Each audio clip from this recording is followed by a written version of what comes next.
तो प्यारे भक्तों, देखो वो नाम है तो अवश्य, लेकिन उस नाम को जानने के लिए आपको सीढ़ी दर सीढ़ी ऊपर चढ़ना पड़ेगा। अगर आपने अभी अभी एडमिशन लिया, मान लो आपके बच्चे ने अभी अभी एडमिशन लिया है, तो वो एकदम से तो 10वीं 12वीं के पेपर नहीं देगा ना, टाइम लगेगा। हाँ, इतना ज़रूर हो सकता है कि बच्चा 1 साल में 2 क्लास अवश्य कर सकता है, अगर बच्चा लगन वाला है या आप उसको साथ बैठ के पढ़ाते हो। तो ऐसे ही आप भी चाहते हो कि वो नाम आपको पता चल जाए कि वो नाम कौन सा है, तो आपको पूरी लगन के साथ और निरंतरता से और विश्वास के साथ मतलब भक्ति करनी होगी, नाम जप करना होगा। अब वो नाम है क्या, चलो हम आपको ये बता देते। देखो, किसी भी चीज़ की 3 अवस्थाएं होती हैं, हमारे शरीर की भी 3 अवस्थाएं, हमारे मन की भी 3 अवस्था होती हैं, और उस नाम की जानने की भी 3 अवस्थाएं हैं। एक होती है स्थूल, सूक्ष्म, कारण, या फिर अति सूक्ष्म। कारण को अति सूक्ष्म भी बोलते हैं। जैसे ये हमारा शरीर है, ये स्थूल है, इस स्थूल के अंदर एक और सूक्ष्म शरीर, और इस सूक्ष्म शरीर के अंदर एक और अति सूक्ष्म यानी कि कारण शरीर है। ऐसे ही जो वो नाम है, जिस नाम को एक बार लेते ही सारी इच्छाएं पूरी हो जाएंगी, सभी कष्ट मिट जाएंगे, सभी समस्याएं दूर हो जाएंगी, वो हमारी श्वासों में है वो नाम। अब जो हमारी श्वास है वो है स्थूल, और स्थूल के अंदर है सूक्ष्म, और सूक्ष्म के अंदर है अति सूक्ष्म यानी कि कारण। अब उस श्वास के अंदर से उस नाम को कैसे निकाला जाए? जैसे दूध के अंदर मक्खन होता है ना मक्खन, लेकिन मक्खन को निकालने के लिए आपको उसको मथना पड़ता। कितने देखो, पहले उस दूध को गर्म किया जाएगा, फिर उसको जमाया जाता है, फिर उसको बिलोया जाता है, और फिर बिलोने के बाद उसमें से लस्सी अलग हो जाती है और मक्खन अलग हो जाता है। ऐसे ही जब आपकी जो श्वासों में अति सूक्ष्म जो नाम है उसको जानोगे ना, उसको जानने के लिए आपको जप करना पड़ेगा, यानी कि ध्यान करना पड़ेगा, अपनी श्वासों का मंथन करना पड़ेगा। और वो किसके द्वारा करना पड़ेगा?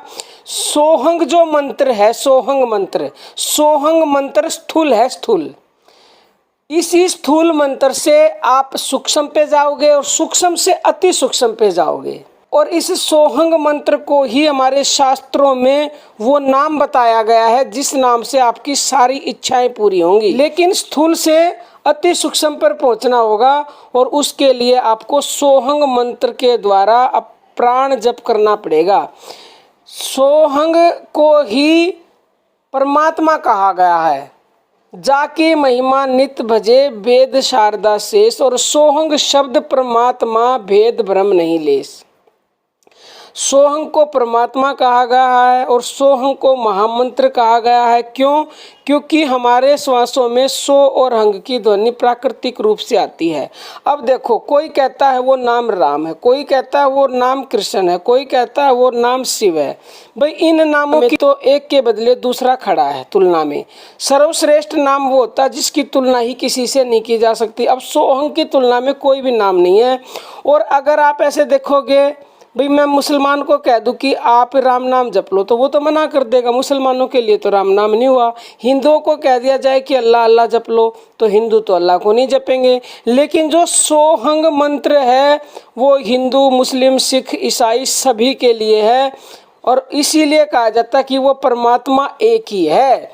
तो वो परमात्मा हमारी श्वासों में है। सोहंग मंत्र का ध्यान करके, जप करके, यानी कि अजपा करके आप उस अति सूक्ष्म नाम का पता लगा पाओगे जिस नाम से हमारी सारी इच्छाएं तत्क्षण पूरी हो जाएंगी।